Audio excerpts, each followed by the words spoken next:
that everything is in place or will be in place so that a bank should be able to fail, that its customers should be able to continue to bank going forward and losses should be minimised, but also that banks shouldn't be in a position where they face that sort of precipice going forwards. And yep, if Lucy. I think the heart of this problem is that for capitalism to flourish, you have to have a banking system.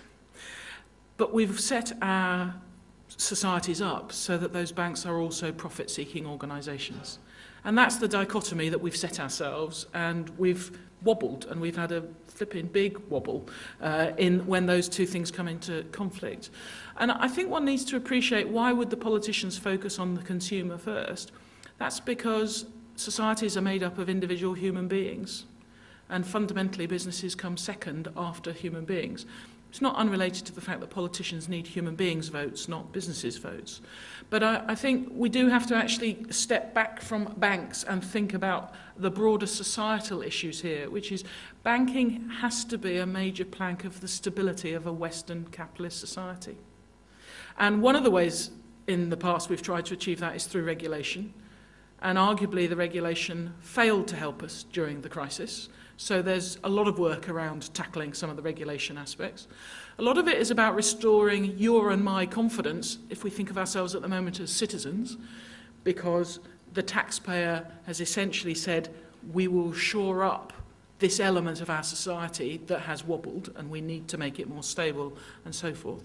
So I think, we really need to take it back to those fundamental levels. And I don't think, to be honest, politicians have thought about business cash deposits in the way that they have for private individuals, because they haven't thought about business confidence in banking in quite the same way that they've thought about the individual citizen's confidence in it. I also do feel that one of the other important ways in which we're going to tackle this, regulation is one aspect, but the other has to be around transparency of the supply chain within banking, which frankly has been very difficult to explain to people outside the sector, and even a professional and skilled and expert group such as you, understanding that whole supply chain of a commodity. We can understand when you dig for oil and you drill for it, and then you refine it, or you pump it, and then you refine it and you produce a range of products, and then you sell it to a business or to a consumer. Actually, banking's not that different from that. But how readily do we explain it in that way? And in what way might we, when we talk about ring fencing, essentially I think what we're saying, which bits of that supply chain do we need to ring fence and protect? Because they will have fundamental effects on the broader society in which we operate. And I don't think we've bottomed that yet.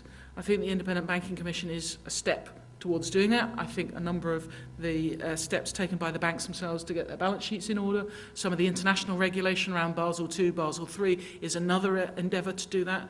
But at the end of the day, we've all collectively got to actually trust in the infrastructure bit of banking, because that's the part of some of the fundamental foundation stones of how our economy works, and we've got to do that on the basis of trust. And I'm always heartened. I occasionally get out my £5 note and have a look, and it says, I promise to pay the bearer. And we forget that at our peril. And that's fundamentally the promise that was broken during the credit crunch. We ceased to believe that.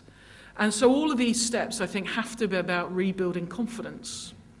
And I do think there'll be something around businesses that have deposits, feeling that some of their confidence needs to be rebuilt, not necessarily by guarantees around their deposits, but around the relationship with their bank and their access and the transaction costs around the service of banking.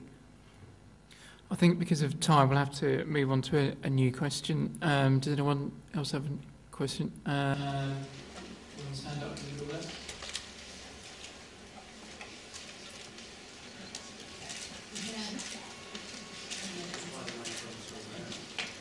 A microphone. I'm Ruth Cavell, I'm the credit manager for NHBC, which is the National House Building Council. We rely heavily, we offer 10-year warranty on all new homes. So not only do we sell a one-off product, but then we have to think about the contingent liability of all the homes that business has sold and cover that. The issue that we have at the moment, and have been for the last couple of years, is we need to secure that warranty and the contingent liability. The issue that we've had and the businesses that have failed for us have been because their facility has been withdrawn. They don't have that facility. And their supply facility has been withdrawn. So it's a catch-22 situation. So as we're regulated by the FSA, we need to have that level of security. We can't continue to offer warranty for liability that could be from anything from £90,000 to £1 million for a new home, without having the security, which could be a bank bond, a deposit, and in some circumstances a personal indemnity. So when are we going to see this relaxed, gentlemen? Who'd like to go first? I'll put my hand up and say I've absolutely no idea.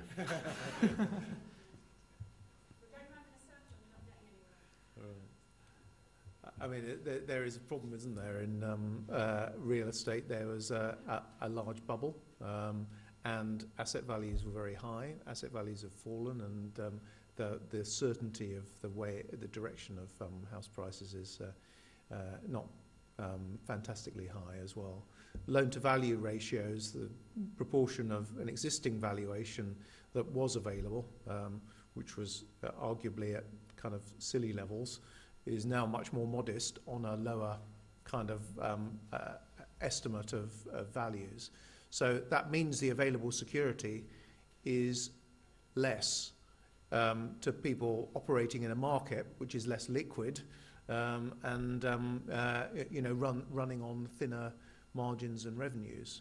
So I don't think there's an easy answer to that one. I mean, I'm happy to look into the specific question of security and whether you're talking about portfolios of security, securitized debt obligations, if you like, or as opposed to specific assets and bonding for a property company.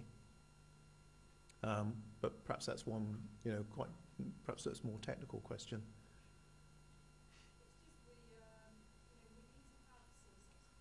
Sorry, I think we need to give you the microphone, actually, otherwise it's not going to get picked up. Thanks. We need to offer ourselves and our business a level of security, but we can't. When we credit check a company, we can see that maybe they don't have the credit check that covers the 10-year contingent liability that we need to. But we want to support that business, and as the 80% share market leader, they come to us, and we do so much work with the government outside of just offering a policy. You talked a lot about trying to recreate some confidence, and that's what we need to do. We can't continue to offer this never-ending facility without the confidence coming from the bank with the business. We see businesses every day that are brilliant at what they do. They ended up with a stock of product, let's say, and because mortgage products were withdrawn, their purchaser was withdrawn. Everything stopped. So we've got to see some confidence starting somewhere. Yeah, and you guys hold the key. Absolutely right. And the confidence in the end has got to be with the end user in the marketplace, hasn't it? I mean, we've certainly tried to innovate to help first-time buyers. So through Lloyds we offer Helping Hand product, which enables people to borrow that 90% on the basis that a relative, often a parent, is prepared to provide a bit of a guarantee for the individual to purchase the property, and that covers part of the risk of providing the finance. And we've extended that, working with the government, to key workers, for instance, in expensive city centres who might not be earning currently that much, but where they therefore need to buy a house, with a smaller deposit, without kind of stepping into the silly territory of the 120% mortgages that were there in the past.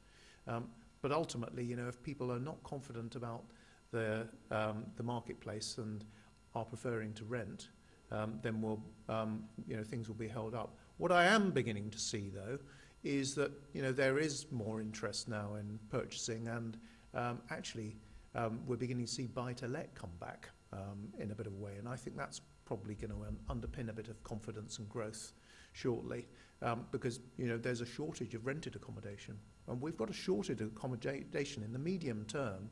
You know, we're a crowded country, not building enough houses.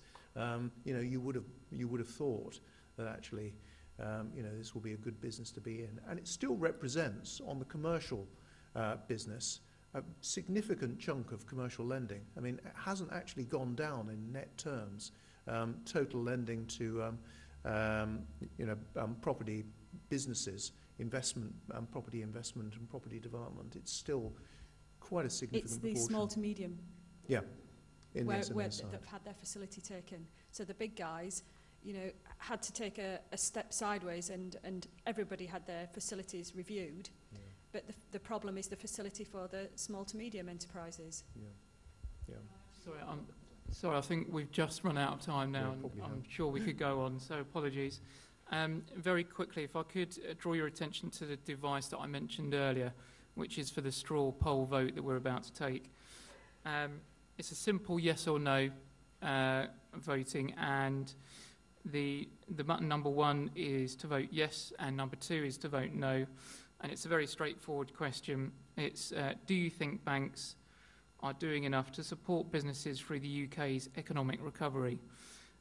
So if you could all vote now by pressing 1 for yes or 2 for no.